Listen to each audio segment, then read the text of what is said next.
Today I have a very special guest on the Wednesday checkup. Oh, it's the slobbery bear. Today we're sharing a story all about him. I'm ready. Bear, you ready? He's ready.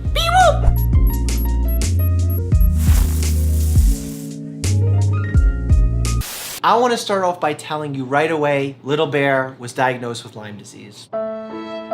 Don't worry, he's fine. The story has a happy ending. I just want to tell you about the process. How did Bear get diagnosed with Lyme disease? What I did to treat it. I enrolled Bear in a training program to get him to be hospital certified as a therapy dog, because I think Bear is so doofy and cute. He can bring a lot of happiness and joy to those who are unfortunately spending some significant amount of time in the hospital. When Bear came back from training, he was due for his annual physical exam, some vaccinations. I also needed a refill of his heartworm medication. This is a monthly tab that you give to dogs to prevent parasitic heart disease. Before most vets will give the first prescription of heartworm medication, they'll do a rapid test to confirm that the dog actively doesn't have that illness. Because if they do, they need to get treated for it before getting put on a preventive dosage. What I didn't know was that when they did the rapid test, it also included a rapid test for Lyme disease. When the vet tech came back, they tell me that Bear's positive for Lyme disease. Bear is completely asymptomatic.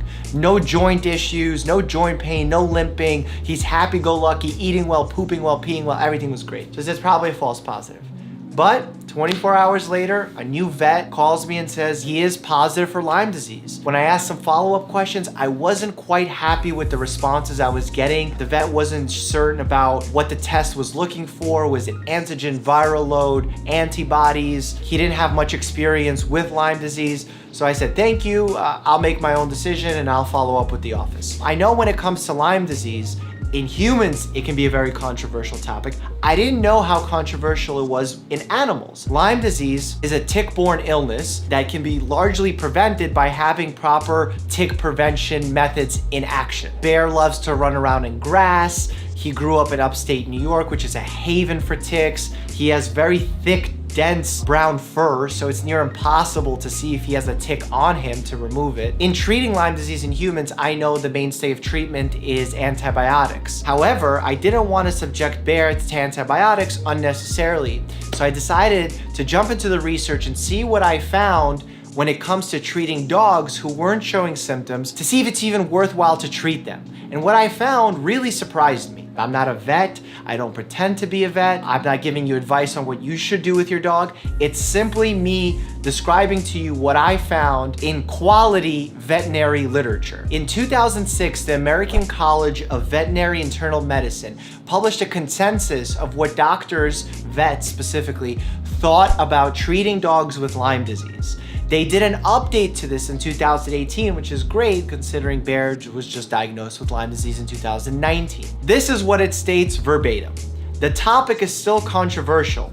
4 out of 6 doctors do not routinely recommend treatments for such dogs. The majority of vets on this internal medicine committee recommend against treating dogs with antibiotics that just solely have a positive Lyme disease test, but don't show any other symptoms, and their urine studies are normal. The reason why they say that, it promotes overuse of antibiotics. There's no data proving that treatment of healthy dogs is associated with decreased risk of illness. Very important. Lyme may not be cleared from all tissues with treatment. Reinfection may commonly occur in dogs in endemic areas. Now, this consensus is very important. I was able to make the decision to hold off on treating Bear for Lyme disease. However, fast forward a few weeks later, Bear started limping and he started getting arthralgias, which means pain in his joints. So I knew it was time to start treating his Lyme disease because he was starting to get affected by it and showing symptoms. So I went to the vet, picked up the prescription for doxycycline, which is the antibiotic of choice in treating Lyme disease. And it's a very long course. It's actually a 30-day course of antibiotics. Now, when you're giving a dog or even a human such a long course of antibiotics, I think it's wise to get them on a probiotic at the same time so you're not completely destroying the bacteria that's found in our gut or in the animal's gut. And Bear did actually really well with the doxycycline. He didn't have any side effects. I was happy that I was able to get him treatment, but not unnecessary treatment. It's always good to become more informed on the illness that you or your animal's being diagnosed with, and then bring that information to the doctor or to another doctor for a second opinion. It's been 2 months since we finished antibiotics.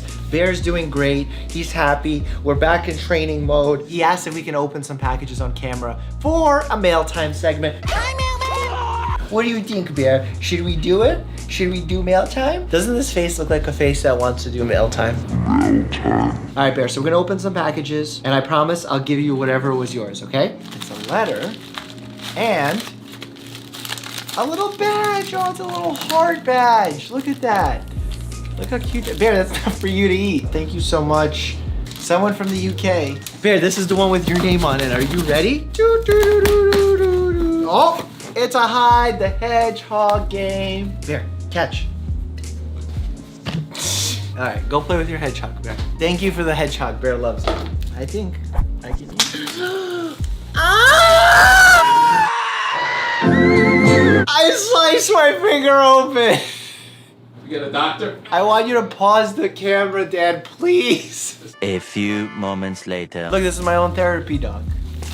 It is a connoisseur tea kit. Ooh, some green tea. Matcha. I'm not gonna even try to pronounce that. Hey, Dr. Mike. I'm happy to share a love of tea with you. Hopefully these are new additions to your cupboard. Wow, that's so cool. I'm excited to try these. If you enjoyed this video with Bear on Lyme disease, drop it down below in the comments. But more importantly, if you want a video on Lyme disease for humans, drop that below in the comments, because I actually want to do a video on Lyme disease and talk about some of the misinformation that's out there. And if you want to watch a fun and interesting video at the same time, click here, and as always, stay happy and healthy.